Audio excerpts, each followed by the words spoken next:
What I wanted to talk about in this video, getting to the main subject, is something which I'm sure Rugby Jackal you will appreciate it anyway, and it's something that's bothered me for a while. I think it's the elephant in the room, and it's something which a lot of people, you know what I mean. That's what an elephant in the room is. It's something that people don't want to talk about. That's kind of lingering over you, and we're not going to talk about it. It's steroids in rugby, so it's something that has really bothered me. I know that cheating goes on at underage level rugby because I've seen it, coaching it and playing it. You just have a horrible taste in your mouth from a game where coaches are behaving worse than children, and there's certain referees that are then affiliated with Leinster or FU, but you can see the socks on them, with the shorts, and they're representing their club, and then they're refereeing and they're giving their club fucking everything, and you're like, oh come on, for God's sake, that's ridiculous. But the referee's decision is final, and we're always taught to respect the referee in rugby, unlike any other sport. And I will say it is great, but everything that I was taught about sport, you play clean, you respect everybody, you do everything the right way, and you play fairly. I have seen people get by in not just rugby, but other sports as well, by cheating, by being dirty, by trying to drag somebody else down. Someone who's good, but trying to get into their head and to put them off their game. The dark arts of sport, and we say we love it. I don't like it. I never have. Personally, I think if you're saying something to put another lad off his game, you obviously don't have much faith in your game. At the same time, if you can kind of see, if you know that you're not as good as a fella, you're going to try and put him off his game however you can because he's so good. But I just don't fucking like it. I think it's some really bad taste, and I think it's not what I was brought up to believe. But there's the fairy tale gone. Anyway, cheating goes on in every sport, and that's the sad reality of it. All these wonderful glory stories we hear up here, how many of them get dragged back down, like Lance Armstrong, for instance, because of all the doping that he was doing, and other various things. Like, I think it's just sinful. An Irish journalist got put into a lot of trouble actually for outing them. But it's, sorry, just one sec. Was an interview done with Paul Kimmage where he talks about, he was caught doping in cycling. Where he says, "Yeah, I did it. I owned up to it," but he then starts hammering rugby, and you're kind of like, "Oh, you piss off," just because you're bitter about your own doping charge. But then you're kind of like, does he have a point? And if I'm being completely non-biased towards my favourite sport, and rugby is my favourite sport by a mile, I have seen lads and met lads who are supposedly not even 18 yet, and they're bigger than Ireland and Leinster internationals, like fucking huge, but also muscular. And the physical signs are something that you can really see.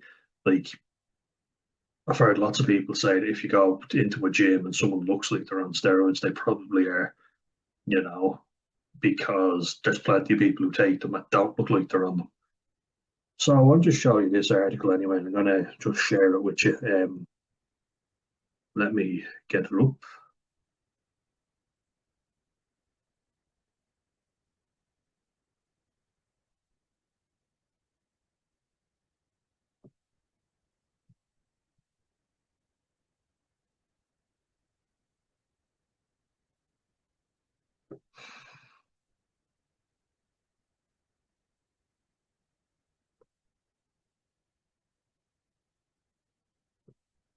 So I really like this article because it gives you a summary, really. You'll see it now. Just going to have a sip of water and get that up. So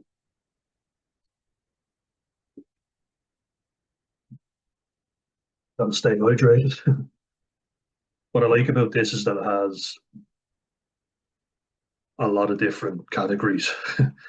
That is Ryan Lawrence, who played for the Melbourne Rebels, and that oily cut sort of look is what you're looking at. Like, he's a scrum half, he's South African, and you will see South Africa get used a lot as an example. They're kind of like the poster boys for steroids in rugby. But I think it'd be very arrogant and dismissive to say that we don't have a problem in Ireland and that other countries don't have a problem with it, you know. But look at those hose pipe veins and that really lean. Luckily, he's a scrum half, so that's usually the smallest lad on the pitch. Now, I don't know if he is or isn't on anything or whether he's been caught, but looking at him, I wouldn't be surprised. So, just going to take another sip. The joy of SSRIs, which definitely do not enhance your performance, let me tell you. We're just reading this article here. I think they've done this cleverly because they're showing an image of someone who looks like they're taking something. That lovely tennis ball. Steroid use in sports is a controversial topic, and rugby is no exception. The high physical demands of the game, combined with its competitive nature, have sometimes led players to turn to performance enhancing drugs, PEDs, including anabolic steroids, to gain an edge. While rugby has strong anti doping measures in place, cases of steroid use have tarnished the sport's reputation and highlighted ongoing challenges. And personally, like, I think the anti doping measures are just, saying the right thing, dotting the I's and crossing the T's. They don't seem to have much, if any, actual effect. So it says here, um, this is from fluentrugby.com. It's prevalence of steroid use in rugby, what they believe anyway. Steroid use in rugby is not rampant. I would disagree with that, but this is what they think. So let's read them and hear them out. Steroid use in rugby is not rampant, but is a concern in both professional and amateur levels. Anti-doping agencies such as the World Anti-Doping Agency, WADA, and national bodies like UK Anti-Doping Agency, the UKAD, UKAD, and the Australian Sports Anti-Doping Authority, ASADA, the ASADA, frequently test players. Despite these efforts, violations still occur. I mean, of course they will. Some people are bound to slip through the cracks. That's only natural. But yeah, I would say that it's more rampant than people think. Studies and investigations have pointed out that young and amateur players might also experiment with steroids, hoping to improve their chances of breaking into professional leagues. Yeah, once upon a time, like, I wanted to make a professional, and I thought, oh, steroids are for cheats, they're for people who aren't good enough. And then I saw people who I thought, they're physical specimens, they're huge. And, like, just to put it into context, me and my brother, nearly everywhere we go, we're told we're big, we're huge for our age. And yet there were people that made me feel tiny. I mean, like, they made me feel like a dwarf. And they're not, I'm not saying that they were on anything, but they certainly looked like it. They were huge, and one lad, like, my brother is huge for his age, and he's very strong, and he's a bit of an anomaly. People, ironically, parents asked him for his paperwork, which is pathetic. You ask the coach, not the player, and it'll show you just some of the carry on from parents. But the funny thing is, this parent asked for proof of age and everything. None of my brother's team were cheating, and her team were cheating, and had the older players. Like, just the arrogance and the stupidity to go, oh, you're cheating when you are cheating. I think it's just an example of people will call you out as cheating, and yet they're cheating as well, and they can completely just absolve themselves of any responsibility because they have a goal. They want to win at all costs.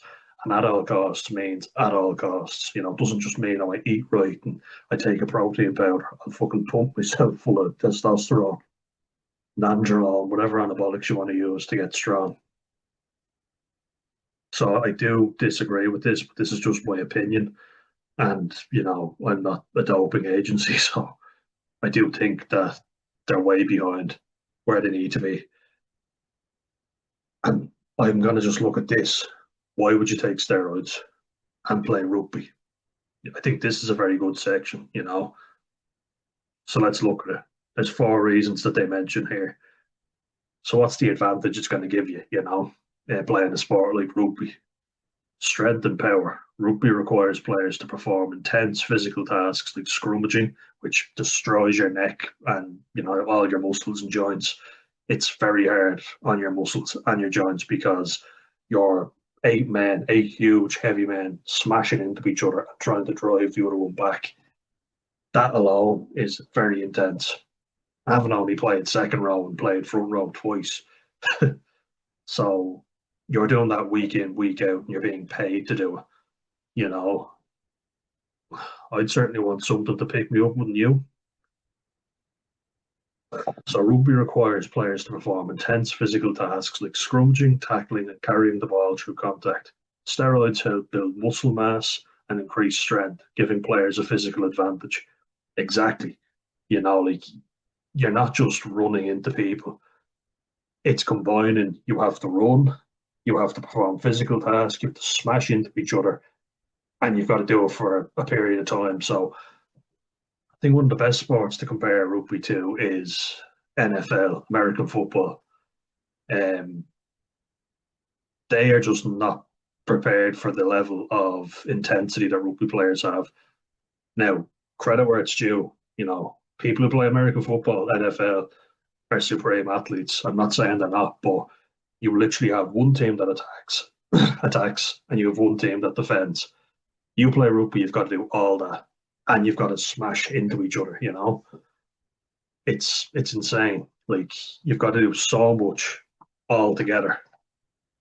It's very taxing, and I'm biased because I played it, but it takes a toll on you.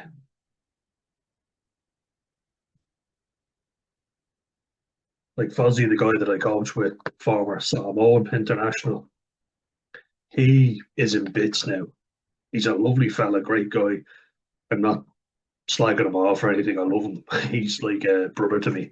He's a great fella, but he played internationally and he walks around. His neck is in bits. His joints are killing him. He's had training surgeries, I think, at this stage. He was a front rower as well, like a tight head and a loose head prop back in the day when you had to do both. It takes a toll.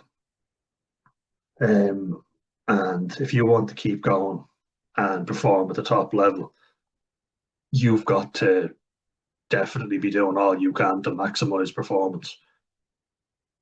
I'd certainly be tempted to take a little supplement, wouldn't you? Like, they reckon that in the whole 2 hours of an NFL match, the ball is only actually in play for 7 minutes or something like that, some mad stat. In rugby, even if you're a front rower and they get the most break out of any player because they're taking the brunt of all those 8 men smashing into each other, right? They usually stockier, heavier fellas. So they come off after about 50, maybe 60 minutes if you're smart. South Africa do it smart. Ireland, we don't. We expect our props to play 70 minutes, which causes injury because you're exposing yourself to repeated clashes. Now, they typically don't make as many tackles because they're expected to scrummage and to win the game line, but if you're a back rower like I played or second row, you'd be making a lot more tackles. And I think second row is often underappreciated. They're usually taller, they're still quite heavy. But I got through 27, 28 tackles in games. You're putting in a lot of tackles. It's grueling, and then you're expected to carry, to ruck, which is, competing for the ball again. Anyone who knows rugby knows what a ruck is anyway, but for those who don't, once a tackle is made, you can compete for the ball and jackal. And I used to pride myself on how many jackals I got in a game where you get over it and you rip the ball off the opposition. In one game, I counted my stats because we were filming it. Our coach wanted us to get better. And if you want to get better, you got to look at your performance. So I made 28 tackles and made 3 jackals. Won the line out. I was our number one line out option as well many moons ago when I was light enough to be lifted. But I put in a lot of hard training and a lot of us did. And I can safely say we were never drug tested. Now, we played in the Vinnie Murray, which is below the Leinster School Senior Cup, which is the main competition. That's what your Black Rocks, your Clongowes, your St. Michael's, Belvedere's, that's what they're competing in. And then we were down below that. But still a good level. And I saw lads playing that I thought, they're a bit juicy. especially if you want to get somewhere. You know, you got to get the physical advantage because you're coming up against lads who are maybe slightly better than you, and if you can take something that's going to give you the edge, I know I would have taken it if I was offered it at that stage. It was just a lack of opportunity, but if I was given it, I would have taken it. So, other than strength and power, recovery. So, rugby matches and training can be physically grueling. Absolutely. Rugby jackal, I'm sure you'll agree. Anyone who's played a rugby game, you know, you're in bits after. I had cuts all over my shins, my joints were killing me.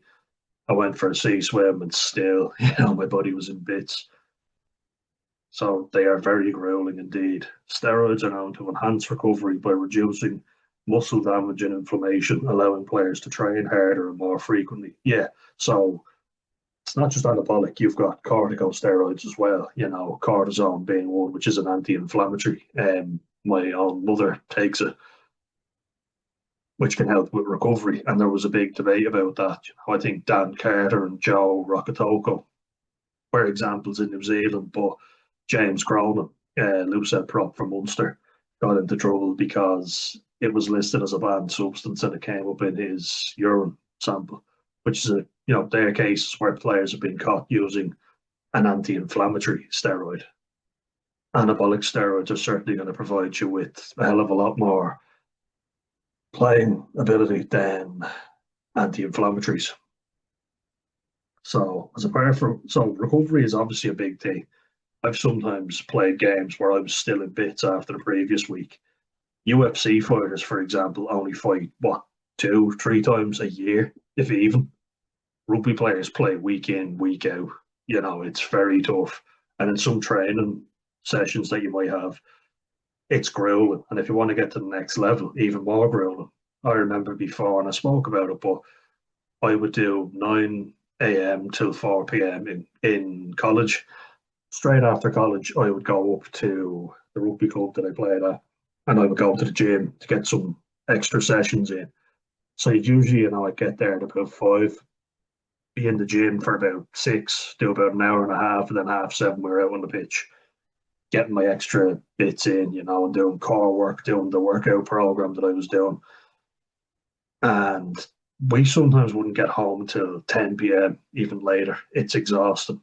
And that's what you got to do if you want to get to the next level. It was too much for me. Some lads can do that, I will say. It's not just a case of, oh, I worked harder and still didn't get anywhere. Some lads could do it. I just couldn't. It was too much for me. Some lads have an easier path. They get scholarships, etc. But you also have to keep performing if you want that. Just didn't work out for me. So time to stop being bitter, Dan. Okay. But also, remember the time I spoke about? So NFL players are super aim athletes. Yes, absolutely. Rugby players play in a very similar game, but they have to do it for longer. And you don't have one team that attacks and one team that defends. You're doing everything. And I think that's what people who say, oh, yeah, I could walk into rugby from American football, they don't realize that you have to do everything. You have to tackle, you have to carry the ball, you have to ruck, you also have to make yards while passing the ball backwards and competing for the ball. You don't get a reset when you run into touch. You know what I mean? Like they have the line of scrimmage, which they have to try and progress past. Then the quarterback throws the ball to the wide receiver, and you hope you get more yards. You know, rugby, you're throwing the ball backwards. They can compete for the ball, and you have to ruck over it. You're always on the go. You don't get to be lazy in rugby. Another favourite sport of mine, football or soccer, if you're not American. Football players can be absent in a game. There was an interesting stat that Erling Haaland only touched the ball 3 times in a game, but he puts it in the back of the net. He's active when he needs to be. You don't get to be inactive in rugby. You have to be go, go, go. 15 men who are all working every single minute of the game. There are times where you can conserve energy, yes. If anyone remembers Damien Willemse calling a scrum after claiming a mark, so in the 22, if you catch the ball directly from a kick, you can call a scrum, which everybody's like, why the hell are they doing this? It was because France had a huge pack, so did South Africa. and the French pack were getting a rest when the ball was being kicked. So if the ball was kicked, France could take a break because we'll just wait here. The fullback can run up and meet us. If anyone's ever played rugby league, it's very good at conserving energy because the rucks aren't contested. So you know you're going to win the ball as long as you carry smart. You're going to get at least 5 tackles. It's more like NFL, American football. In fact, Russell Crowe said it's easier to explain rugby league to Americans than it is to explain rugby union on the Joe Rogan podcast. And I'd say it probably is because the kickoff is very similar, but also the plays, the sets, as they're called in rugby league, they're called downs in NFL, I believe. Correct me if I'm wrong. Happy to hear you. But there's a lot going on, is what I'm getting at here. And that was genius play by South Africa. Damien Willems, I call him, for scrum, meant that the French pack, the forwards who get, I'm biased, I'm a forward myself, but you go through a lot of work because it's up to you to win the ball back, to ruck. And you'll also see that most tackles made in the game are by forwards. As they always say, the forwards decide who wins the game, the backs decide by how much. The pretty boys in the back line are usually the ones who have their hair neatly done and, you know, clean shaven. Whereas the forwards have the scraggly hair, the beards, the manky looking faces. It's where the real men of the team. But I am biased. So then you have endurance. Some players use steroids to improve their stamina, ensuring they can maintain a high level of performance throughout the match. Of course, because as I said, it's enduring, so there's more reason why you're going to need that extra stamina. And anabolic steroids provide that a lot. They're going to give you a hell of a lot of performance stamina. Sorry, you must endure. Because you can't just be good for one carry. You've got to be good again and again. It's not enough just to do one good thing. You've got to keep doing it. And I found that as I was getting older and more unfit, but also a lot of injuries. Like I'm only 27, but because of all the injuries and bangs to the head that I've gotten from playing rugby, it takes a toll. You really feel it. And also the drinking after games, which Jesus, fun, but I can't be doing that anymore. And then here's a big one that's kind of a human aspect of it, and it kind of gives you a bit more empathy and compassion for players who you might be saying, "Oh, fuck him," he has it easy, and everything is handed to him in life. But you also have to remember there's pressure to perform. Professional athletes face intense pressure to deliver results, secure contracts, and meet the expectations of fans and the teams. This can sometimes push players towards shortcuts like steroids, and I think this is another reason. Like this is your livelihood. If you're not cutting it, out the door you go, somebody else comes right in, especially if you're a player on a big contract. If you're not performing, well, if you fuck, we'll get somebody else in the door. Do you know what I mean? I think there's plenty of incentives here for people to use anabolic steroids and, corticosteroids, anti-inflammatories. Because if you have a bad night's sleep, that affects testosterone. Poor diet affects testosterone. You might just have naturally lower testosterone to begin with that you probably wouldn't be in the sport. Maybe you are, I don't know. Lower testosterone means you're more susceptible to injuries. So you don't want that because you want to be playing at your best week in, week out, don't you? And then we're going to look at some notable cases. So that's why I really like this post. The only thing I don't agree with is that steroids are not rampant in rugby. I think they're more rampant than we think. It's just that there's not as much money in rugby. It's a professional sport, but a good salary in rugby, to give you an example, is Arthur Sneyman, who's on €650,000 a year. That's a year. That could be some soccer players' wages for a week. You know what I mean? Which is insane. The money's nowhere near what it is in soccer. But then in NFL as well, I think some players are on $57 million annually. But they say that rugby players have much more longevity than NFL players. My brother only told me this the other day, and I was just thinking to myself, really? I thought they had much longer careers than what they have. Apparently, NFL players at the top level, an average career span is 3 years. Somebody tell me if that's right or not, but that seems very short to me. Then again, I don't really watch American football. I like playing it. I've played it before now. Only, having a laugh. It is fun to play. I just find it very slow paced to watch. Rugby is much quicker, although there are more stoppages now.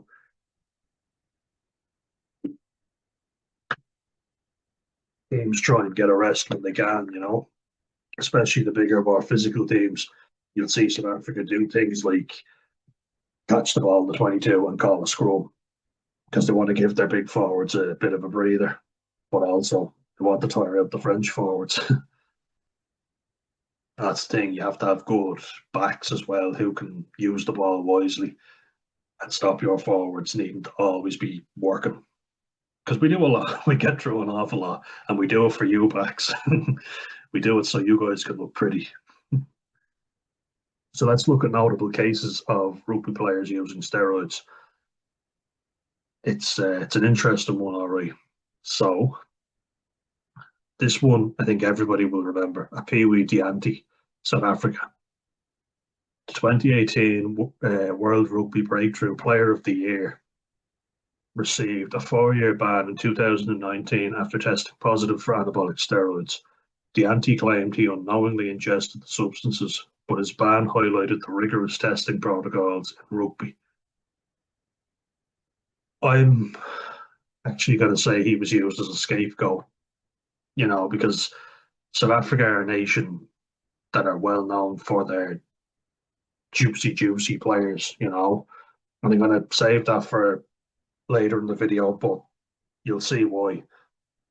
Looking at a Pee-wee Dianti, he was very good. Now, he was fast, he was strong, left winger. He looked like a scapegoat, though, because he didn't look like he was on anything. He was on Ligandrol 340, I think it's called. It's a SARM, and then there was other anabolics he was caught using, testosterone of some sort. There are plenty more players like this guy here, James Haskell, although not caught himself. Haskell has spoken out against steroid use in rugby and its impact on younger players, bringing attention to the issue at grassroots level. James Haskell looks like someone who takes steroids, although he wasn't caught himself. This man was. Makes you wonder. And it was an interesting thing. So James Haskell did I'm a Celebrity, Get Me Out of Here. And in fairness to him, he was quite good in the challenges and he took part in everything. He wasn't a little bitch anyway. He definitely took part, but he lost a lot of weight, a significant amount of weight in the jungle, which you might go into in a bit actually. But when you come off cycle in steroid use, especially like when you're using anabolic steroids and you come off cycle, which you would have to do when you're in the jungle, in I'm a Celebrity, Get Me Out of Here, one of the side effects is you shrink down, you go down to nothing, because you've gained a lot of muscle by pumping you full of steroids. But it'll also show you how powerful these drugs are. These are hormones, and hormones are strong fucking drugs. These androgenic steroids have a serious impact. And we might look at that in a bit if we've time. But I want to keep that in mind. And I want to also keep in mind that a Pee-wee Dianti definitely didn't look like someone taking anything. Whereas there's plenty of players like Ryan Lowrens who do look like they're taking something. And James Haskell, who was not caught. Then we have Brendan Idams, Kiwi fella. The amateur player received a lengthy ban after testing positive for steroids.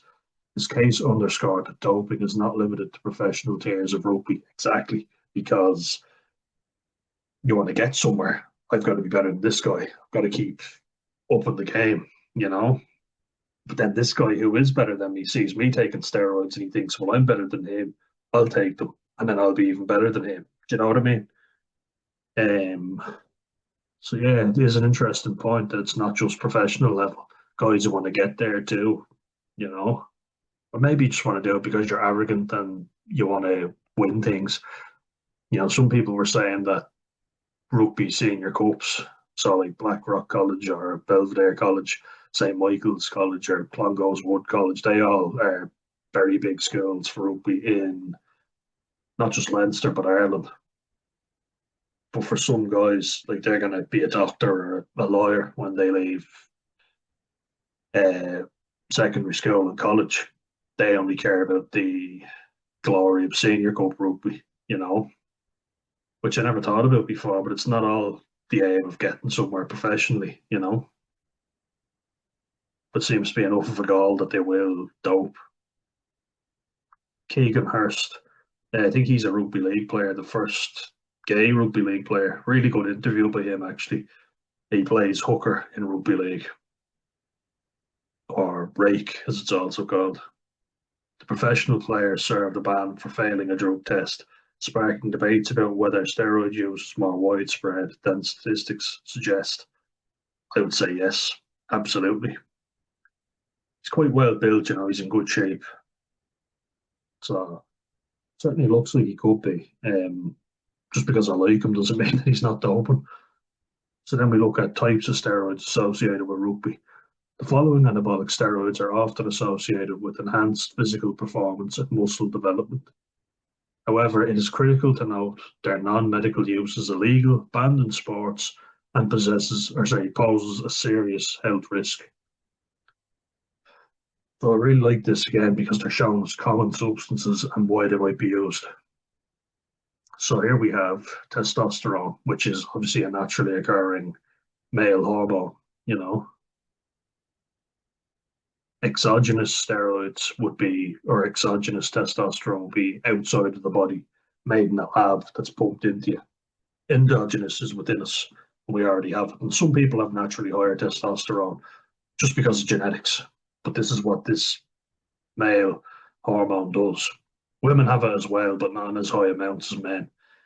It's what is responsible for chiseled jawline, fat burning ability, and it also stops you having joint and muscle pain. If men have low testosterone, they can have muscle pain, joint pain, and they can also get flabby around the midsection.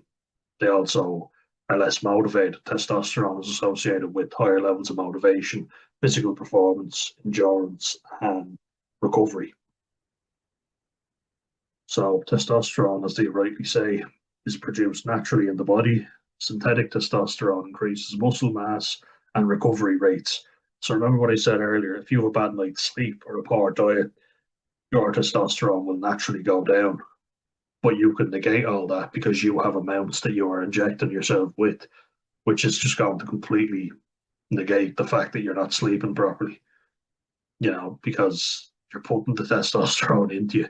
It's just that if you get it illegally, you don't know how accurate that substance is, because it's a black market drug. Here's one that I've heard of that's very hard to kidneys.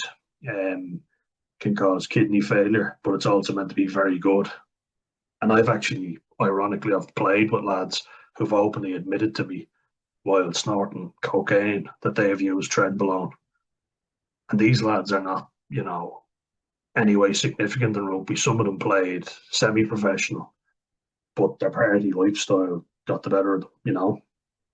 I can't imagine they're the only ones using these powerful drugs, though. Trenbolone is known for its powerful anabolic effects. It promotes muscle growth and strength.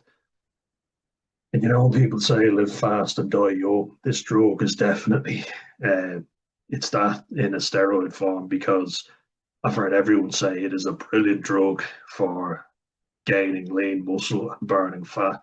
You get shredded and you are absolutely ripped, but it's very powerful. And these drugs have to be processed by your organs. It's very hard, the kidneys, so you'd want to be drinking plenty of water. Apparently, they give you really bad night sweats. Some people say that they needed to sleep with 10 fans blowing air on them because they were sweating that much. So, buyer beware. I've also heard of cases of rhabdomyolysis, which is a wasting of the muscle. So you have too much muscle, your body is overworking trying to process the amount of muscle you have. And as a result, you literally start pissing brown, which is rotten pieces of muscle, which is disgusting. Your muscle starts wasting away because the body just can't handle it. Then we have nandrolone decanoate. popular for its ability to increase strength and recovery while minimizing joint pain. And I've seen people before and after Nandrolone. What I liked about it was the real round type of muscle, the nice filled out, aesthetically pleasing muscle. It just looks really good on people who take Nandrolone. But Trenbolone is lean muscle mass, really good for that. I've researched the fuck out of it. Never actually taken these, but you're taking my word for it. I could have done, but you wouldn't know. But I can say now that I haven't. Stanozolol or Winstrol. I didn't know they were the same thing. I've heard of plenty of rugby players being caught taking it. Very good for endurance. So it enhances speed and strength without significant weight gain, making it popular amongst backs and wingers. I think a PWD Anti was also on this. And they give it to horses, so it makes sense why people would take it. Apparently, it's used in doping of horses in horse racing.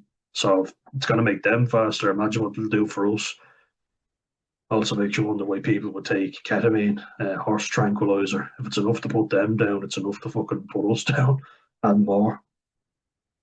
Then we have Anadrol. I think I've heard of this one, but not as much. Boosts red blood cell production, improving oxygen delivery and endurance. Could that be the same as EPO, which creates more iron in the blood, which creates more hemoglobin, which means more oxygen is being carried to your muscles, which means you can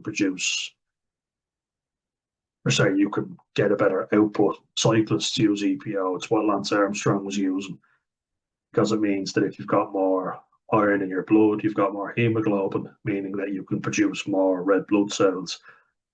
And then, as a result, more oxygen is being delivered around the body.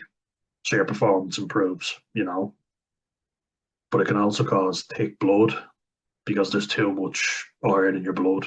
Makes it gloopy and heavy. It's disgusting if you ever look it up. Don't do that, especially not if you're like me and squeamish around blood.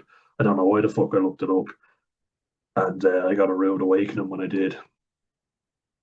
So then if you look at the impact of the steroid user, so the use of steroids, physical risks, including increased aggression, acne, and liver damage. It can also cause heart disease because I actually looked it up before. It's what they said happened with Rich Piana, a bodybuilder, RIP. Seemed like a nice guy, just a very damaged guy, mentally. The way he viewed himself, he clearly had body dysmorphia. But 1 sec now. Just want to sit there. What they said about him was he was taking HGH, which is human growth hormone, which is also used for recovery. And what it does is every organ grows. So your muscles grow, yeah, but your brain can grow and actually start expanding against your skull. And then that causes an aneurysm, a brain bleed. Even without that, though, steroid use can cause that as well. And one thing we have to remember is what is the heart? The cardiovascular muscle. So his heart basically was 3 times the size of a normal heart. That's right, 3 times the size. And the walls of the heart get so big that they actually stop blood flowing into it. And then it can cause a heart attack because it's dangerously enlarged. So mentioned that, but also what I've mentioned about Trenbolone is the kidney damage, so renal failure. But yeah, these are very hard on the liver. So the liver and the kidneys are responsible for processing drugs, either in your piss or your shit. Liver does the shit. And what the kidneys do is they filter out your blood. So you're going to see, that's why you see muscle being pissed away, because the rhabdomyolysis is the wasted muscle. It's filtering out your blood to remove any toxins, which is why when you drink alcohol, you get really dark urine because you're dehydrated and it's getting rid of the poison. So the short-term risks: increased aggression, acne and liver damage; long-term heart disease, hormonal imbalance, infertility, and mental health issues. Infertility is usually when you come off it because you can't stay on it forever and your balls shrink up into yourself. Also, what happens is when you take too much synthetic testosterone, which is what all these drugs are, as a man, what you're going to find is your body says, or your endocrine system basically goes, too much, we're going to shut down testosterone production. So then the body says, you're putting all this fucking excess testosterone that we don't need. We're shutting it down. We're not producing it anymore because you're putting too much into the body. And the body adapts. That's how it adapts because it's saying we've got too much, no more. And they shut the production down. That's why your balls shrivel up, your testicles. And as a result, you're left infertile. You can also develop gynecomastia, which is breast tissue. And it's female breast tissue. You can get male pattern baldness as well, which is a sign of excess testosterone. Your voice can get high pitched. For women, women can actually develop a penis or, an enlarged clitoris, which is disturbing. Do not look up images of that either. I will just warn you, you have been warned. It's very powerful though. Women start getting muscular chests, their breast tissue goes away, their boobs basically shrink, and they get male chests because it's a very powerful hormone, as I say. Then we have the ethical and career consequences, bans and suspensions. So players caught using steroids face multi-year bans, tarnishing their reputations and ending careers. So if you're caught, you're banned, basically. Ethical breach. Use undermines fair competition, violating the spirit of the game. That's just fancy talk, I'm sure there's plenty of people who abuse it, who say it's wrong, you should never do it. Plenty of players say it, and you're kind of like, yeah, sure, you really believe that. I think it's a lot of shite, to be honest with you. I think it's just virtue signaling. I think a lot of players do it when it suits them and call it out when it doesn't. And then we have anti-doping measures in rugby. The Rugby under 2019's governing body take doping very seriously. Of course they do. Obviously they do. Conducting regular and random tests during and outside competition. Education programs for players highlight the dangers of PEDs, performance-enhancing drugs, emphasising clean sport values. While some cases slip through, I would say a lot more slip through than don't. Advancements in testing, technology, and stricter penalties aim to deter potential offenders. Alexander Wolf, really good, Alexander, great post, really like that. Going to show you something else. So normally when you say steroids in rugby, you can't say it without saying South African steroids in rugby. So we'll see it now. Well, let's actually have a look at Ireland, because we're not squeaky clean. I've seen plenty of players in Ireland that I thought were on something. So let's have a look at rugby in Ireland.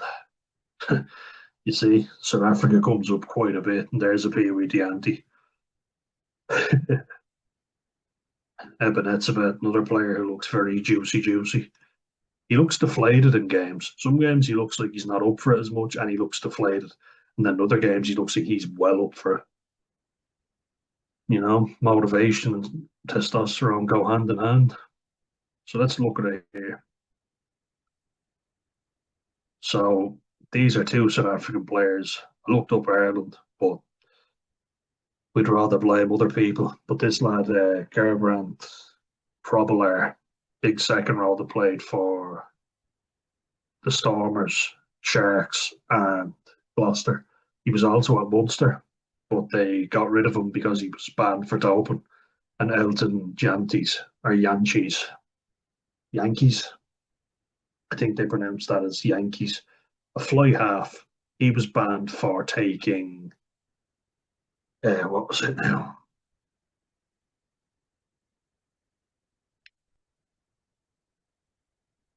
What's the substance called? I know it. Give me a second, I'll remember.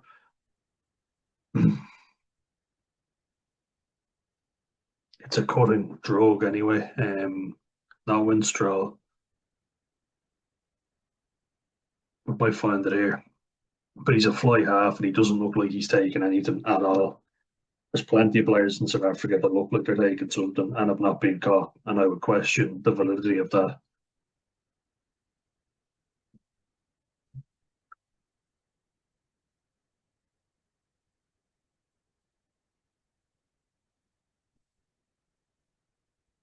So doping in rugby, we all knew it was happening. The notion of Irish rugby being clean was a load of horse from Hugh Farrelly.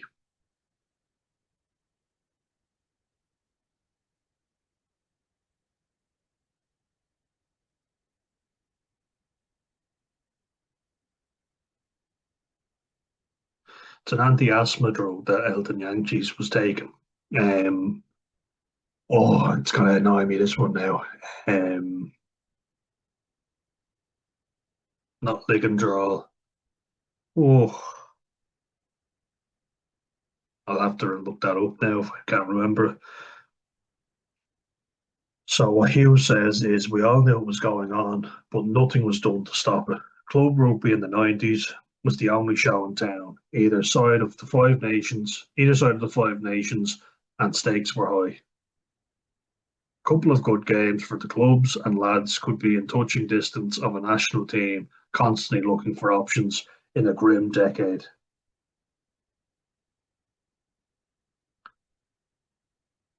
There was also the money incentive. Under the table cash in the early 90s and then over the counter when the game officially went pro in 1995. Everything got Everyone got their wallets out. The better you played, the more you made, ideally via a lucrative move to England, where the clubs had lost the run of themselves completely, and that is where steroids or juicing came in. Perfectly worded, yeah. I think there should be two B's in there. Um, Gerbrand Krobelaar. There were signs of steroid use throughout all divisions of the All Ireland League throughout the 90s and even down to the provincial junior and under 20s league. For the record, although once accused of taking performance reducing drugs, it is possible to state categorically here that our own journeyman club rugby career, that decade, was never garnished by any juicing. Sorry, let me read that again. It is possible to state categorically here that our own journeyman club rugby career, that decade, was never garnished by any juicing. All right. Basically saying I think that it'd be ridiculous to assume that Ireland is completely clean, and I would agree with that. Clenbuterol. That's what Elton Yankees was taking. I knew I'd remember it. It was annoying me that I couldn't think of it. It's an anti-asthma drug. It gives you lean muscle without gaining too much fat. Got there in the end. It's just that they're popping back. When you stop thinking of it, you remember. Grand. I remembered. Clenbuterol. Lovely. And Clan was there thinking. I knew it ended in OL, but I couldn't remember the name. Just after really happy about that.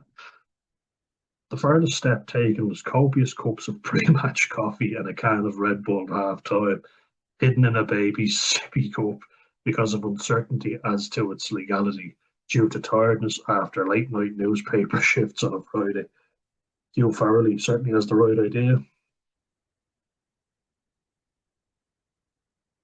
But had juicing been the path of choice, steroids, steroids were readily available. You would hear talk of individuals who players were able to approach to get sorted. And it is easy to recall being asked by bald bodybuilder types at the gym, bald with the beards, the look that I love so much. But I do have hair, I'm not going bald. I just don't like having too much of it. So, being approached, you can recall being asked by bald bodybuilder types at the gym whether we were interested in any product. There's all this secret language, you can't say outright. There's even taboo about saying the word steroids, even though we all know what they're talking about. You know, it seems like almost if you don't mention it, and I often feel this as well, even if someone looks like they've got to be on steroids, if I don't know categorically they are, I think their physique is more impressive than someone who actually is honest about it and says, yes, I take steroids. Fair play to that person for admitting it, but I actually think less of them, even though they have. And then I'm like, hold on, they're the good guy. They've admitted to it. All these other fellas aren't. But he was saying it here, and I think very well worded from. So, Red Bull and a cup of coffee. And I have to agree with him. I've seen lads, who are whacking energy drinks into them, protein powders. Some lads who smoke 8 cigarettes before a game. You're like, that's actually hampering your performance. And that's what you're saying, performance reducing products. I've played with social leagues, which is fun, and you do see lads who are actually hampering themselves, lads eating chicken fillet rolls on the sideline before coming on. And then they're having a few smokes on the sideline. It was like, I only smoked after the game, after the week was done. I never smoked during the week. I would have a bit of fun after the game. But yeah, I always joked about that, saying that the school I played in, we were only taking stuff that hampered our performance. Those were the only drugs we were taking. A funny story before about a lad that I played rugby league with, and he said he had a flu the day of a game. The day of a game, he said he was dying sick in bed, and the coach said, "No, no, no, come down. We need you to play," because he was their only fly half, which is obviously a very important position.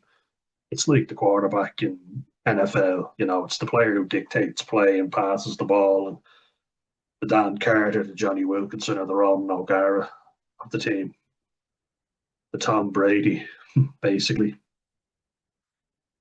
But he said that the coach gave him some tablets or pills, funny looking pills, and he said he played amazing. His energy was unbelievable. And he said to the coach, Jesus, that stuff was great. What was it? And the coach turned around and said, speed, which is an amphetamine and definitely banned. And I heard a rumor that French players were using amphetamines when they played against New Zealand way back in the World Cup in the 90s, I think. But imagine that, like a coach saying, "Oh, I'm after just giving you speed," because he said his motivation just went through the roof, and he played really well. He's full of energy because he was given an amphetamine, speed. So can you imagine? Not only can you imagine that people would do it, you imagine that when it gets higher up, people have better access to better drugs. That's the thing. And I can't help thinking, if it's there, people are going to abuse it. Of course they are.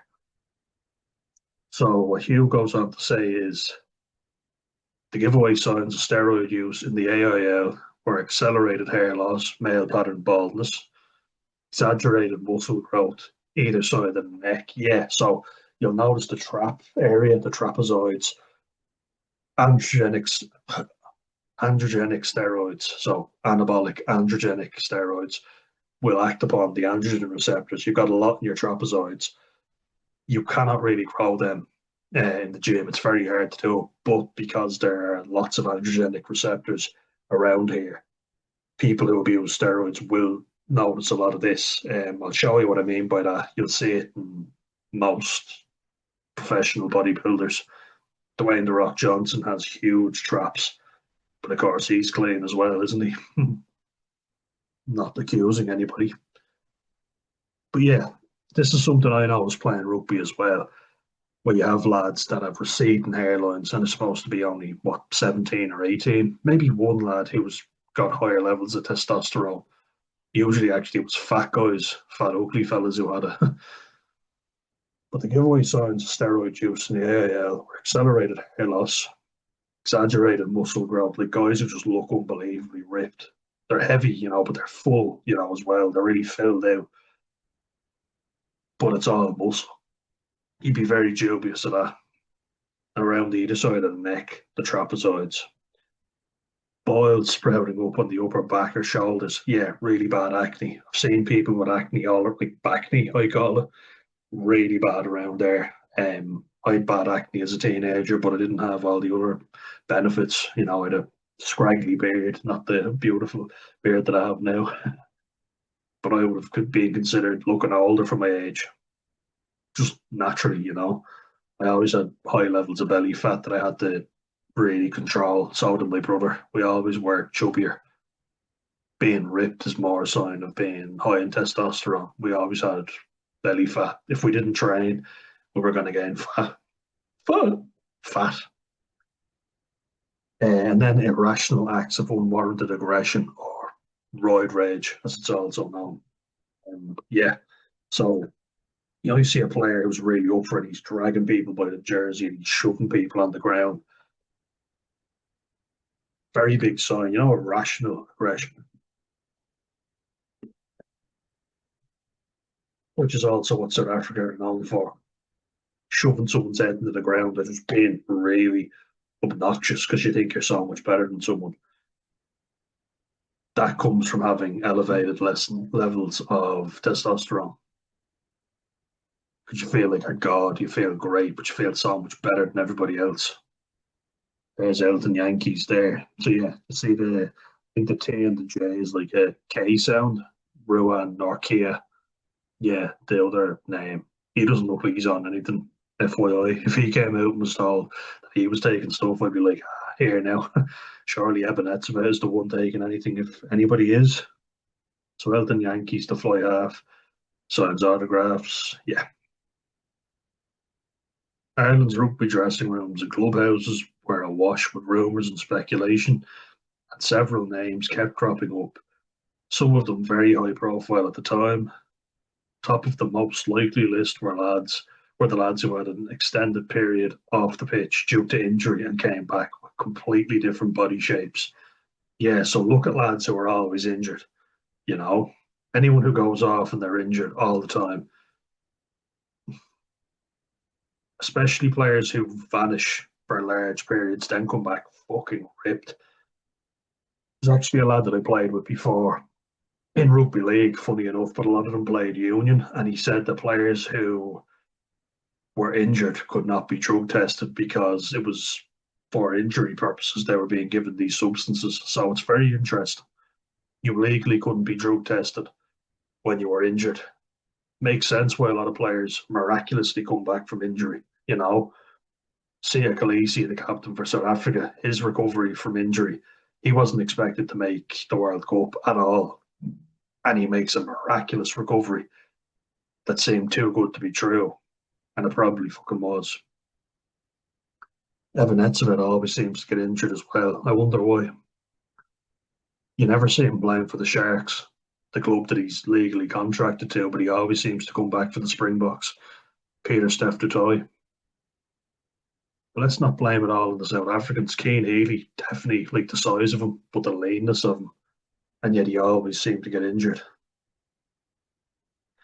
I wonder why. He was falling apart by the end of his career, but he exploded onto the scene. He was very powerful and strong, and then he couldn't stop getting injured. Not all the South Africans.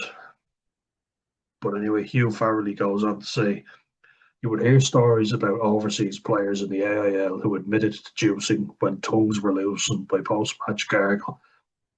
That's when people admitted to me after gargle alcohol. Gargle. They would start opening up while under the influence, basically. About car glove boxes accidentally opening to reveal syringes and other steroid paraphernalia, which is basically just, stuff that you're using to inject your steroids or apply the drugs. You could be wiping it down with rubbing alcohol to sanitize the area you're going to inject. It revealed syringes and other steroid paraphernalia, and about players who suffered sudden medical emergencies which had symptoms consistent with steroid related issues.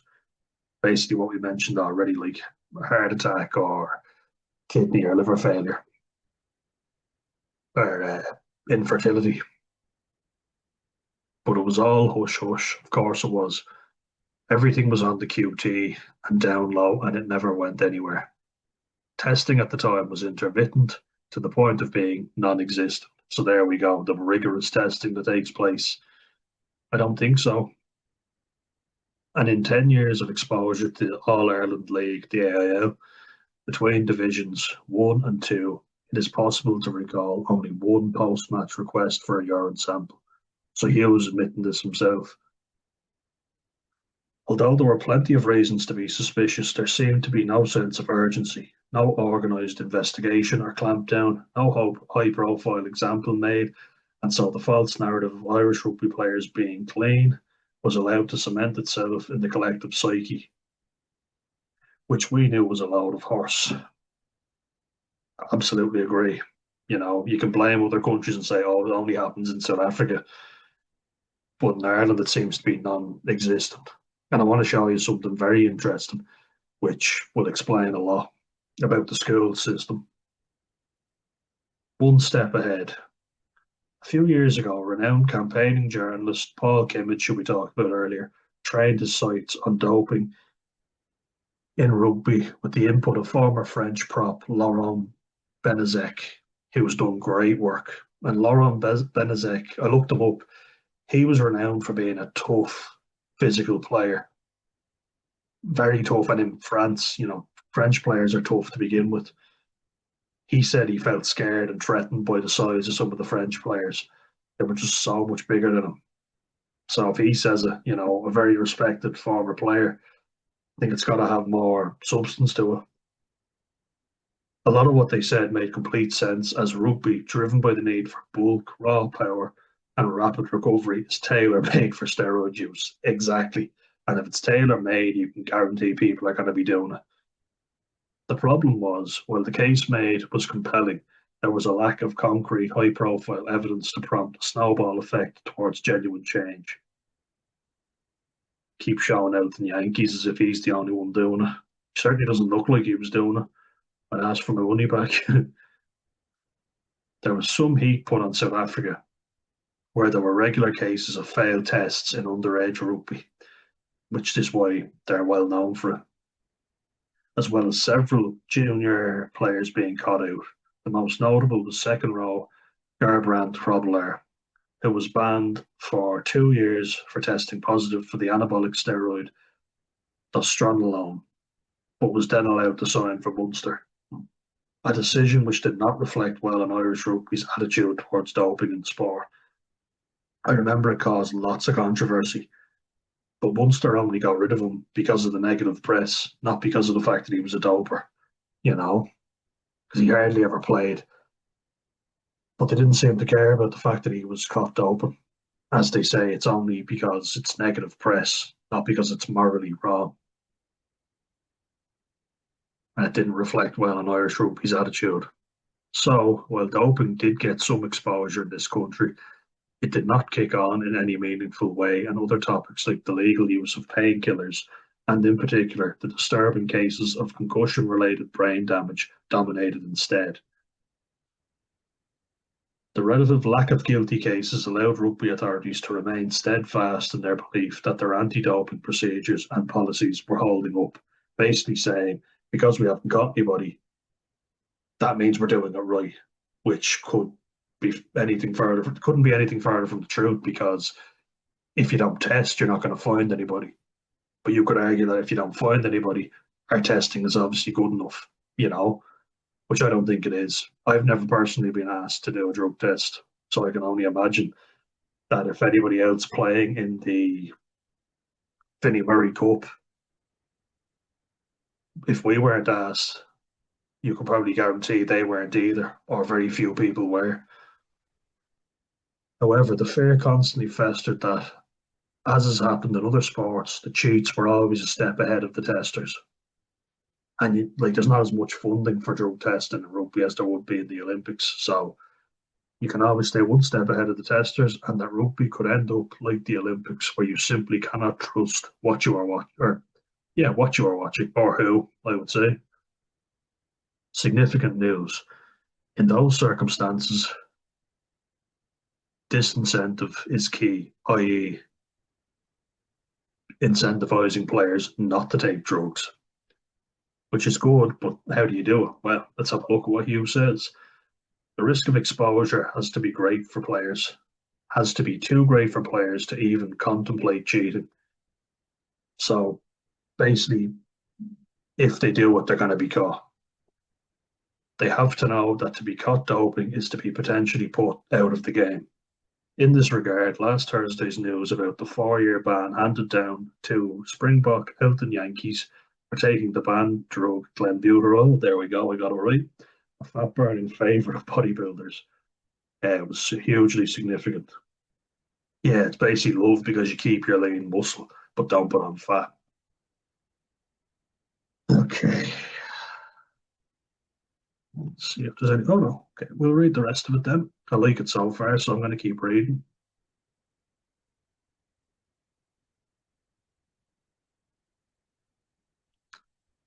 Although you may have well missed it, there were a few paragraphs in some of the Friday newspapers on the back of the few lines that had gone out on the wires the day before. Some papers, including those with a rugby reputation, had nothing at all. Wonder why? Put the game into disrepute. Meanwhile, the Yankees ban did not feature prominently during rugby discussions on TV, radio, or podcasts, where the Six Nations squad selections and European Cup machinations held sway. So the squads for the Six Nations and European Cup were of more significance in their eyes than Elton Yankees being banned for doping. But this is a big story for several reasons. Yankees was not some no-mark club player or underage wannabe. This was an established high-profile international who amassed 42 caps between 2012 and 2021, 9 years, and a name known around the rugby globe.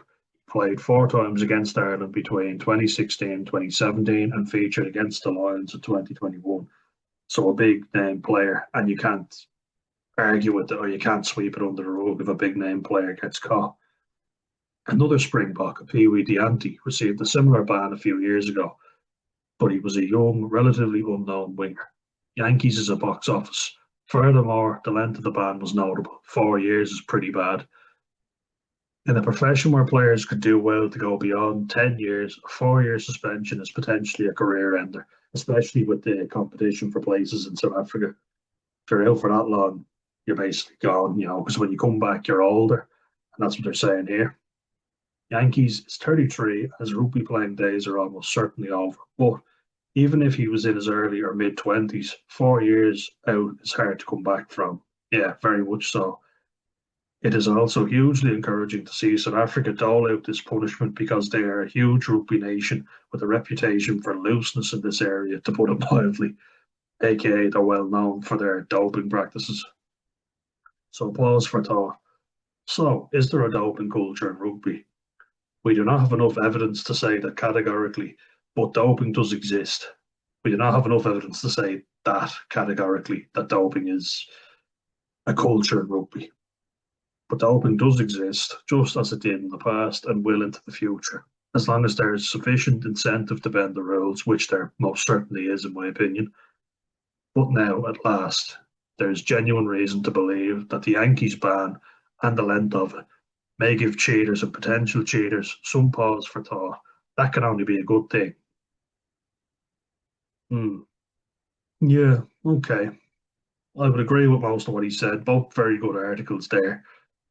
Um, just want to show you something now before I'll just look it up before I share my screen.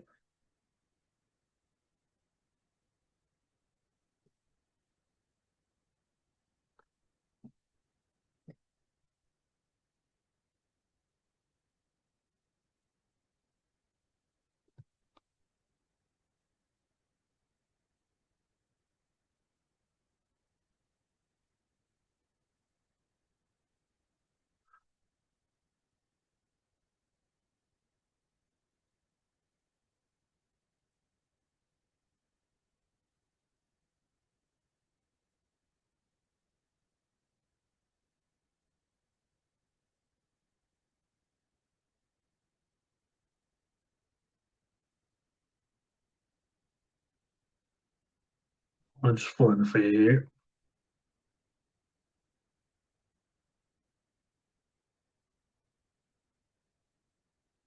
Find it for you now, guys.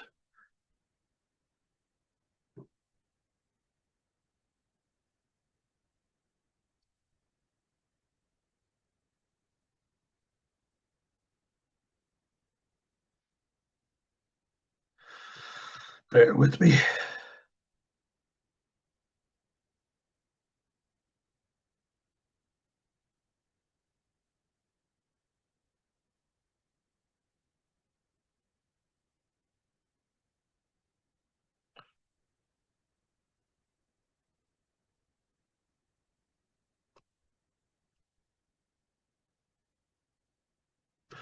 Right, here we go now, I think.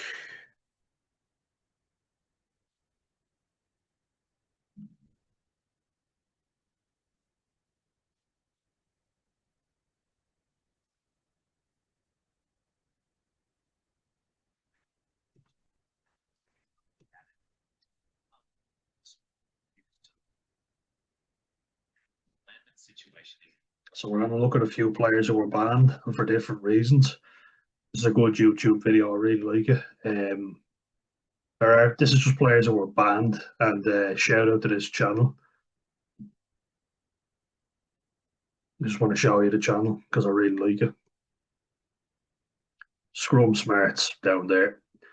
Trevor Brennan, good old Trevor. My uncle actually played with him at St. Mary's. Really good player, but he jumped into the stands and attacked the player. I'm only interested in the ones for doping violations. Duncan McRae, this scumbag who punched Ronan O'Gara, bastard. Matt Stevens, he failed a doping test for cocaine, I believe.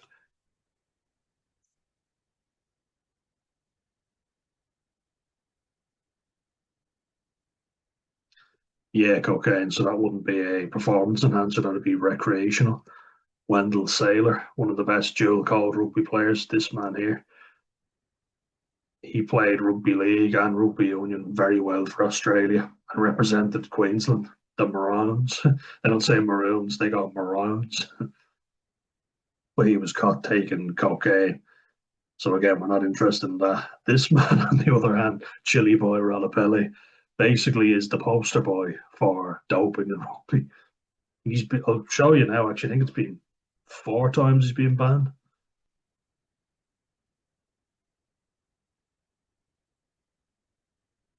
Now you see, first black player to captain South Africa.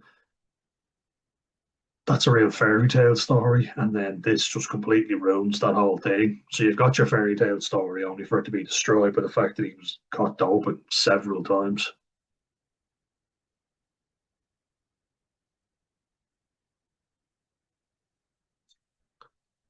So this first incident here,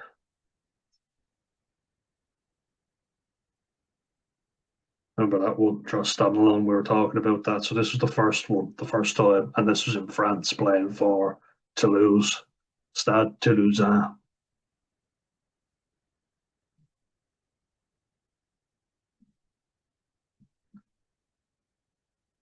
After serving his ban, he then played again. So after you take anabolic steroids, you have more myonuclei, which are the little receptors for muscle growth. You build more of them when you take steroids. So people are saying, just because you've served your ban, does that mean that you should still be allowed to play? It's fruit for thought, isn't it?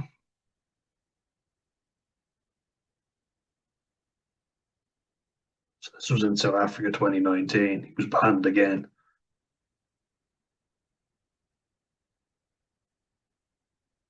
So this is his second ban for Zeranol while playing for the Sharks.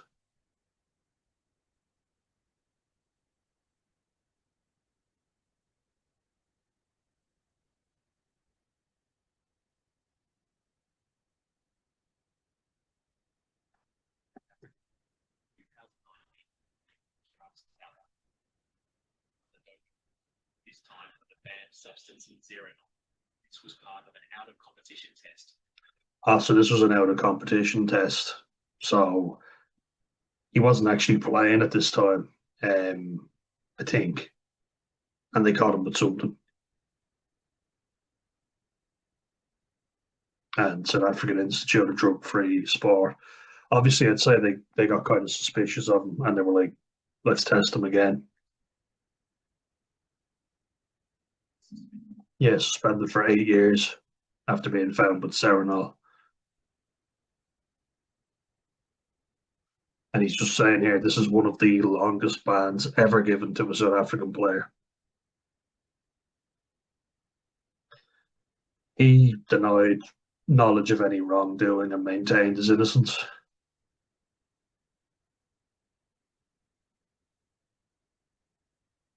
So he's saying that it was down to contaminated meat or supplements.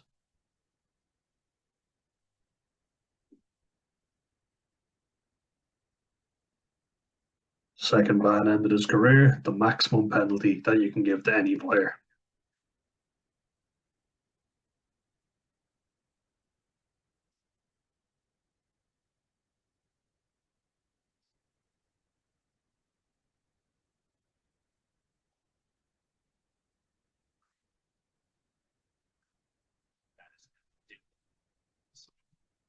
So as I said, it ruined his status as a symbol of progress because he was the first ever black captain for a South African A team, I think it was.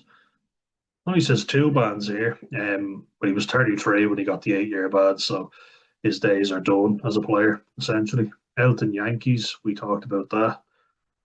He was, well, South African Institute of Drugs Free Sport are doing a great job catching people, in fairness.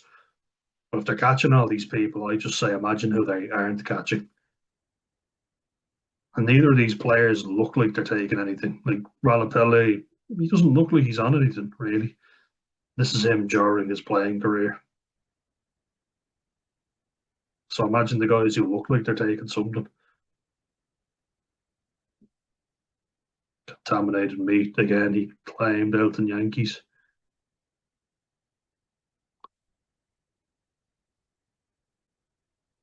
What clenbuterol's used in.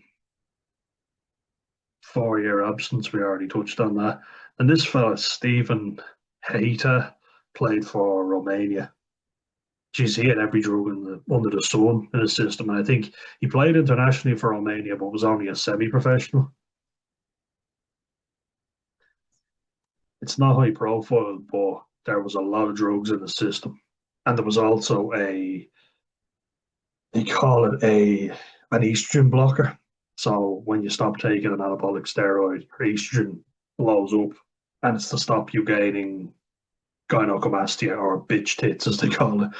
The undesirable effects of cycling off steroids.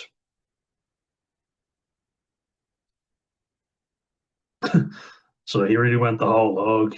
He tested positive for 3 banned substances. That's right, 3. We talked about stanozolol before, stanozolol or Winstrol for horses. So he played on the wing. It's great for endurance and speed. So it would explain why a winger would want it, or any professional athlete that does endurance sports would want this stuff. Methandian metabolites, another substance. And then tamoxifen, and your man calls him the Swiss Army knife of doping.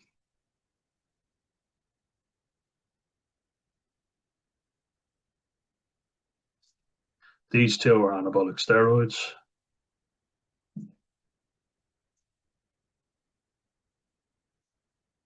Giving players an unfair advantage.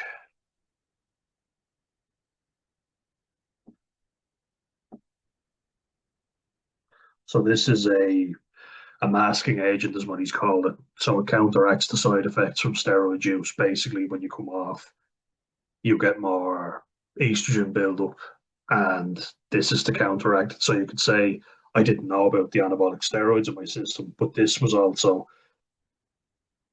basically used as the nail in the coffin because, okay, fair enough, you didn't know you were taking the anabolic steroids, but you must have known that you were going to have some negative side effects of cycling off steroids if you're taking tamoxifen. So you're done, mate.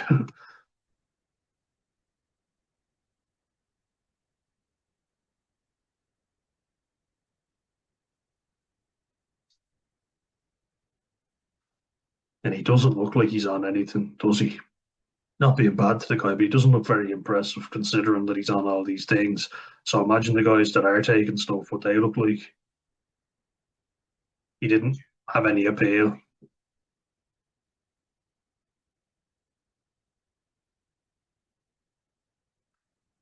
I think this is an important point that he makes. Doping exists even outside the top international stage. You want to get somewhere.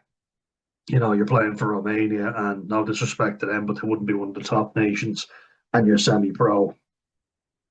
This is an example of what players are willing to do. Reinhard Landman. Again, I've seen this guy play. Didn't look massive, looked kind of fat as well. Like he put on a bit of weight. Strong, like physically strong, but didn't look like he was taking anything, especially when you consider all the South African players that do look like they're taking something.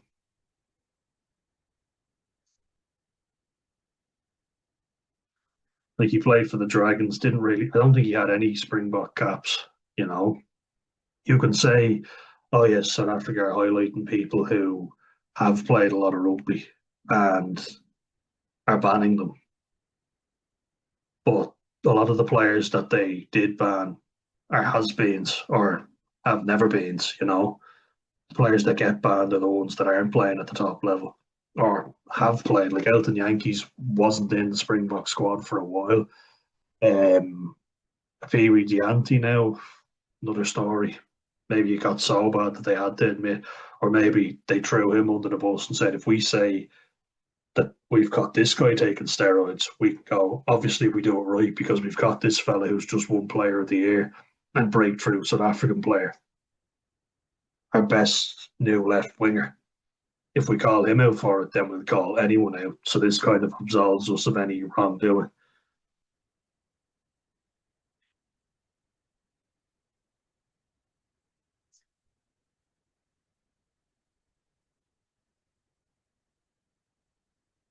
So Nandrolone, which is a very powerful anabolic steroid, and gives you that rounded muscle.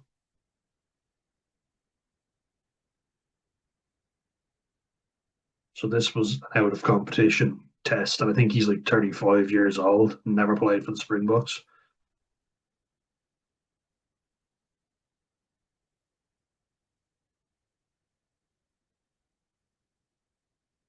Like he doesn't look like anything special.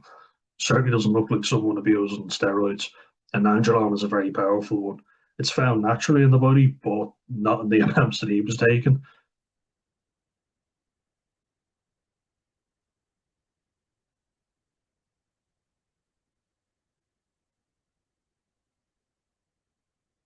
So this is the UK anti-doping agency. As he was playing for the Dragons, the Newport Gwent Dragons in Welsh rugby. So not a very high level of team. They've always been the whipping boys of the Pro 14 or the ORC as it is now. So he was given a 3 year ban.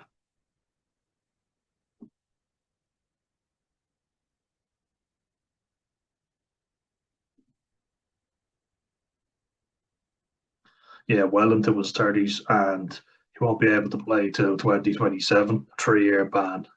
So it's effectively his career done.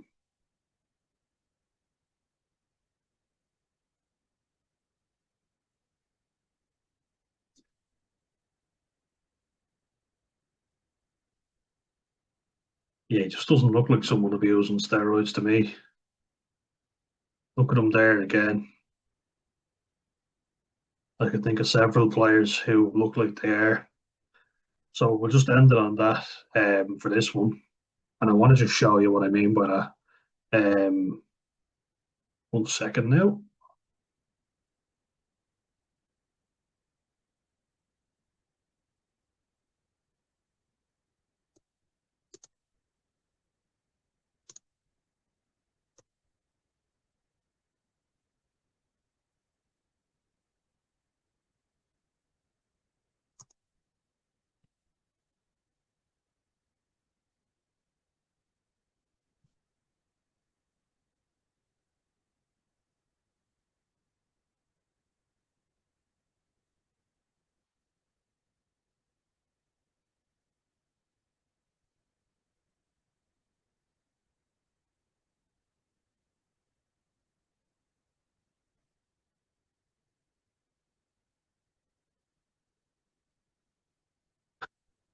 Here we go now.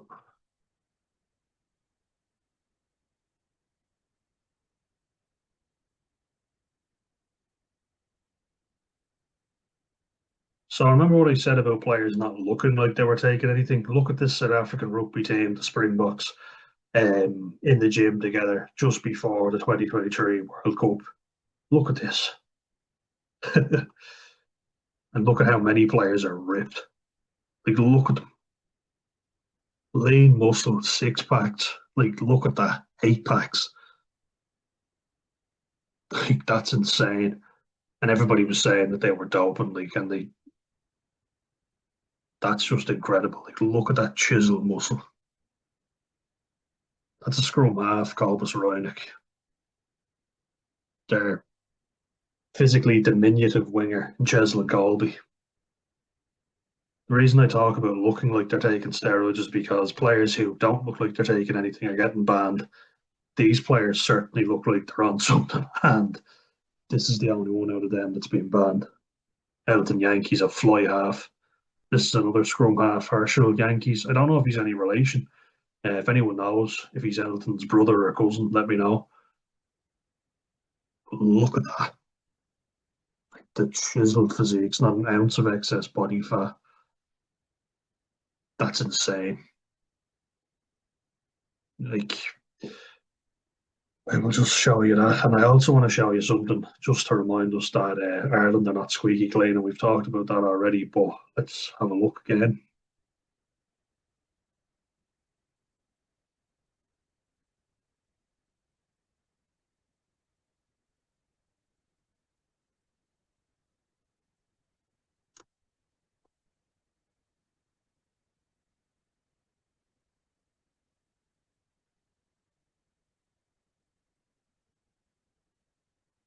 So, Paul Kimmage again.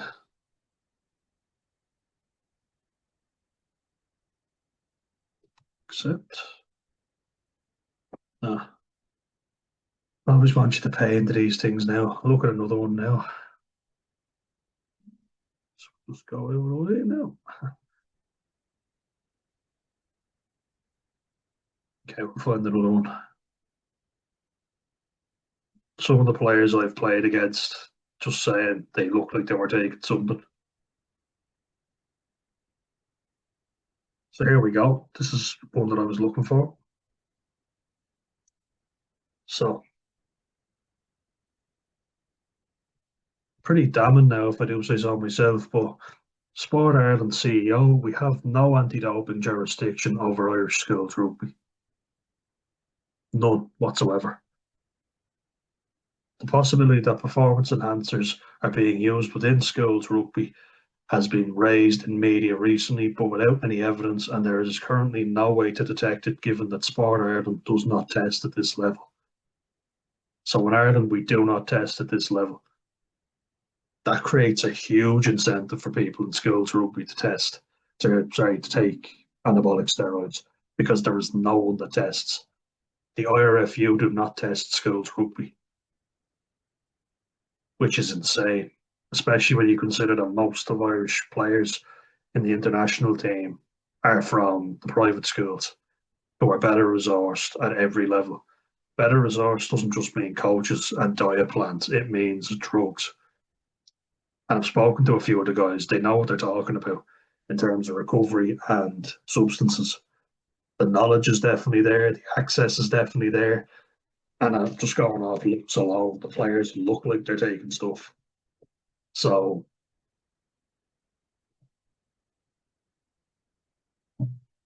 Hugh Farrelly made a great article there about players he witnessed. So here we are. Sport Ireland has clarified that it is sorry. Sport Ireland has clarified that it has no anti-doping jurisdiction over Irish rugby at school level, but has also stressed that its whistleblowing system has not received any intelligence or complaints to indicate that drugs exist within it. Whistleblowers, that's what you're relying on. Not great, to be honest. And we also love to use the little old Ireland when it suits us. I'm not just going to blame South Africa because I've seen players in Ireland that look like they're taking something. And if nobody's testing it, what's the fucking stop them from doing it?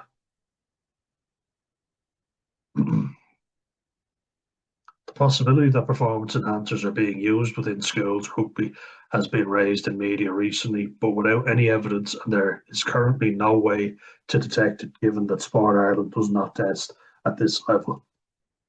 Okay, so the youngest level of rugby tested are under 18 interprovincial squads, for which all players have to give parental consent, and the provincial academies. Sport Ireland CEO Dr. Una May, widely regarded as a world leader in anti-doping, so very highly regarded, Dr. Una, said they do not test at schools for two reasons. So we can definitely value what her opinion is and what she thinks. So she said one was because the body which runs schools rugby is separate from the IRFU and therefore does not come under Sport Ireland's testing umbrella, which is insane, you know. And I've played against lads who are that insane level of aggression, you know, and you think that's not normal. You know, I was aggressive in games, but not to this level week in, week out. You know, you have an off day, a bad day. So number one is because they don't test it.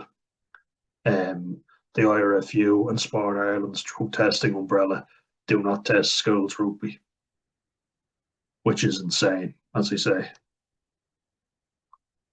So the other is for ethical reasons, which is always shy.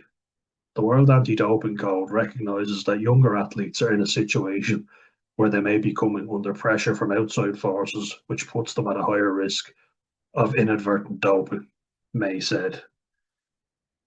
All right then. It's not our policy to target underage athletes, as there are many implications to targeted doping controls at a younger age.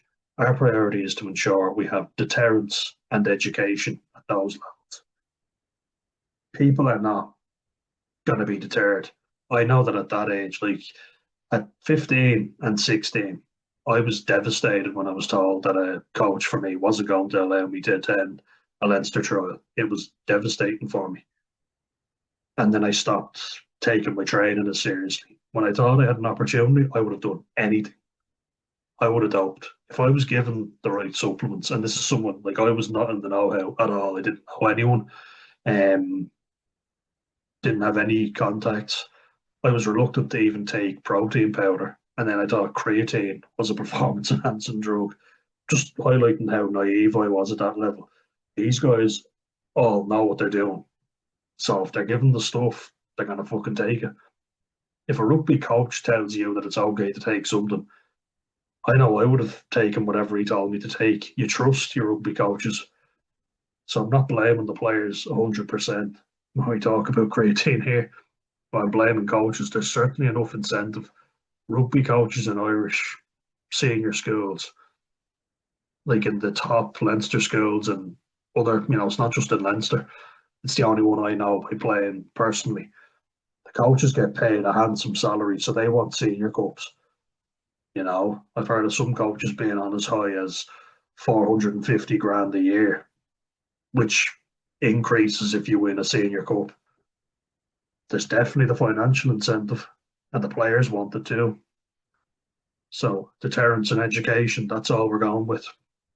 At least in fairness to South Africa, they seem to be actively trying to get it under control. It's so rampant over there. They have a thing called Craven Week, which is like you're about 17, 18, and that's when you get seen. It's a massive week where all the top schools from around South Africa play against each other. And it's when the most doping happens because you see these monsters playing against each other. And they know this is their opportunity. If you're not seen here, bye bye, basically. And if you remember having Chris Stoffel on the channel, he said players in South Africa don't really play after schools rugby. That's what he said. He was happy to see people still playing in England and Ireland after they finish school. But in South Africa, it's not really a done thing. So you don't play after school if you're not professional. So huge incentive there. But South Africa, in fairness, seem to be actually trying to do the right thing. In Ireland, we just seem to go, not our fault, not our problem, unfortunately. So Dr. Una May stressed it is an area that has never been red flagged by Ireland's intelligence-led intelligence-led, so whistleblower, anti-doping system, which includes an ex-Garda who investigates anonymous tip-offs. So we're definitely not getting actively ahead of it, that's for sure. Sport Ireland did speak with the Irish Schools Rugby Body over a decade ago, largely for educational reasons, when the use of creatine and other legal but possibly contaminated supplements surged, but May said there has been no recent communications between them. Ask if Sport Ireland regarded schools rugby as a risk area for performance enhancing drugs. Dr. May said, "We do recognise that there is talk about the issues that might be out there, but we have yet to see any evidence." Funny that. We have never received any concrete submissions to our report doping hotline, our hotline, really, that would suggest there's a definite issue there. Sport Ireland doesn't have jurisdiction over schools rugby, which they keep harping on about. They are not members of the IRFU in the same way as any of the clubs are. We don't have the natural jurisdiction, so it would require an arrangement to come between the Schools Rugby Association and ourselves. We have always been willing to support that if a request came in the same way we may support other sports who are willing to come to us to seek those additional tests. Why on earth would they come to you? If they're doping and you're not testing them and they want to dope to get an edge, they're going to keep doping. It's like, oh, you'll report to us when you start doping, won't you? No, if you're not going to check, I'm not going to report to you. That's leaving it up to the clubs to check and say, yes, there's doping going on here. So they're leaving it up to the schools themselves, who have a huge financial incentive to win these senior cups, and players who want to make it professional. That's ridiculous. Like, it's actually laughable. Dr. May was speaking at the launch of Sport Ireland's 2024 grant funding for high performance sport, which is a record €25 million in this Olympic Paralympic year, including a record €4.4 million in carding for individual funding of athletes and teams. It marks a substantial €30 million increase to over €89 million for this Olympic cycle, compared to the €59 million that the government invested for Tokyo. Last year was the first time that money, €923,500, was specifically ring-fenced to help retain and upskill coaches in the Irish elite system. This has been increased to €1.5 million. So basically they're getting money and they're not investing it in doping. They're leaving it up to the schools to self-report, basically. That's what I'm gathering from that. Anyway, please let me know if I'm missing something. But you can see here, and I'll just show you why none of the resources are being pumped into researching doping in rugby. So this year, €10.8 million goes to 19 national governing bodies to run their high performance systems on the basis that they are winning international medals or qualifying for Olympic/Paralympic Games. That is why Irish basketball is not funded through this system, and tennis and clay pigeon shooting, who were previously included, no longer are. So they run their high performance systems on the basis that they're okay. So you have to be winning medals. And in fairness, I understand this. You have to show, yes, you're going to get a return on your investment. So if we put money into this sport, money will be generated from it. So obviously tennis, the only Irish tennis player I know was Conor Nyland, and he had to fund his own trip all around the globe. So yeah, no point wasting money in tennis basically, because nobody is doing anything in it. But how are they supposed to do anything if you don't invest in it? Rowing Ireland, where we are winning medals, naturally is going to get more investment, so €1.09 million. Paralympics Ireland, 1 million, just Paralympics in general. Irish boxing, which has traditionally been very good, we traditionally win lots of medals in boxing.